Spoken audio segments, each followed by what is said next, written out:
নমস্কার, আমি অ্যাস্ট্রোলজার শ্রী অরিজিৎ। আপনাদের আজকে একটা বিশেষ তথ্য জানাবো। দুটো শুধু দ্রব্য হনুমানজির মন্দিরে চড়িয়ে দিন। কি বলুন তো?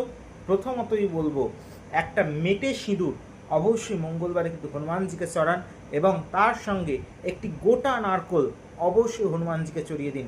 দেখুন, গোটা নারকোল যদি আপনাদের এই হনুমানজির মন্দিরে চড়াতে পারেন, আপনাদের পরিবারের মধ্যে একটা বন্ডিং ভালো হবে এবং আপনার জীবনে প্রচুর সংকট থেকে আপনি ত্রাণ পাবেন, এবং দীর্ঘায়ু লাভ করার জন্য এই সিঁদুর কিন্তু অর্পণ করুন। অবশ্যই কিন্তু জীবনে ভালো থাকবেন। এবং সামনেই কিন্তু 12ই নভেম্বর তারাপীঠ মহাশ্মশানে অষ্টমী নবমীর সন্ধিক্ষণে অশুভ নিধন মহাযজ্ঞ। এই যজ্ঞকে যদি কাজে লাগাতে চাইছেন, তার আগেই কিন্তু আমি থাকছি 28শে অক্টোবর সারদাফুলি ভাগ্যচক্রে ভাগ্যদিশাতে, এবং তারপরেই হচ্ছে 4th নভেম্বর থাকছি আবার আমি ভাগ্যদিশাতে, এবং তারপরে 7th নভেম্বর আমি কিন্তু থাকছি গড়িয়াহাট চেম্বারে।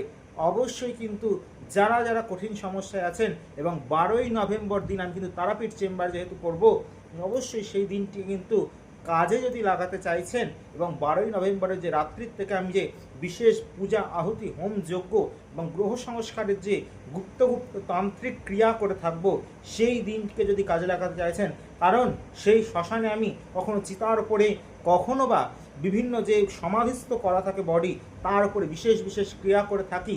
অবশ্যই কিন্তু সেই জন্যই মানুষ কাজ পায়। সেই জন্যে কিন্তু অল্প মূল্যে আমি যেহেতু মানুষের কাছে, আমার প্রথম কথা হচ্ছে মানুষ যেন কাজ পায়। সাধারণ মানুষের পরিত্রাণ করার জন্যই কিন্তু আমি এই সাধারণের জন্য এই উপায় করে থাকি। অবশ্যই যারা যারা ভাবছেন অনেক হোম যজ্ঞ করতে অনেক টাকার প্রয়োজন, অনেক চাহিদা প্রয়োজন, কিন্তু তারা ভুল ভাবছেন। যদি একবার বিশ্বাস, আস্থা, ভরসা নিয়ে শ্রী অরিজিতের কাছে আসেন, অবশ্যই কাজ পাবেন। আজকে এই পর্যন্তই। জয় তারা, জয় মা তারা, জয় জয় তারা, হর হর মহাদেব।